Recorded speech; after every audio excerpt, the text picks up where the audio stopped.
Këta ushtarak e zyrtar policor, vetëm 2 ditë më parë, bën krenar një shtet të tërë. Rrjetet tona sociale u pushtuan nga ngjyrat e uniformat jeshile dhe blu. Por vetëm 2 ditë më pas, realiteti është krejt tjetër. Përshëndetje avokat, shpresoj se nuk ju pengoj. Me sa e pash, ishit ju në rastin e fituar në gjykatë për orët shtesë në FSK.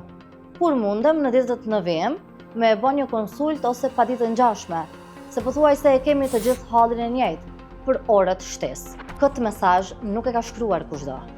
Ai është dërguar nga një ushtarak i Forcës së Sigurisë së Kosovës, i cili 2 ditë më parë kishte parakaluar me uniformë para qytetarëve. Kjo kërkesë do të plotësohet dhe padia do të formulohet.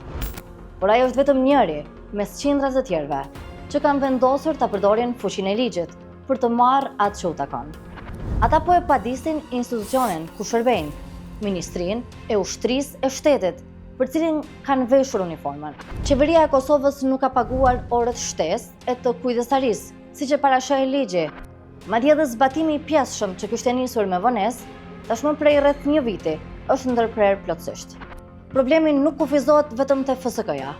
Orët shtesë së fundmi nuk janë paguar as zyrtarëve policor. Në një email të siguruar nga Vox Kosova, zyrtarët policor njoftohen lehtësisht se arsyeja e mospagesës është mungesa e buxhetit.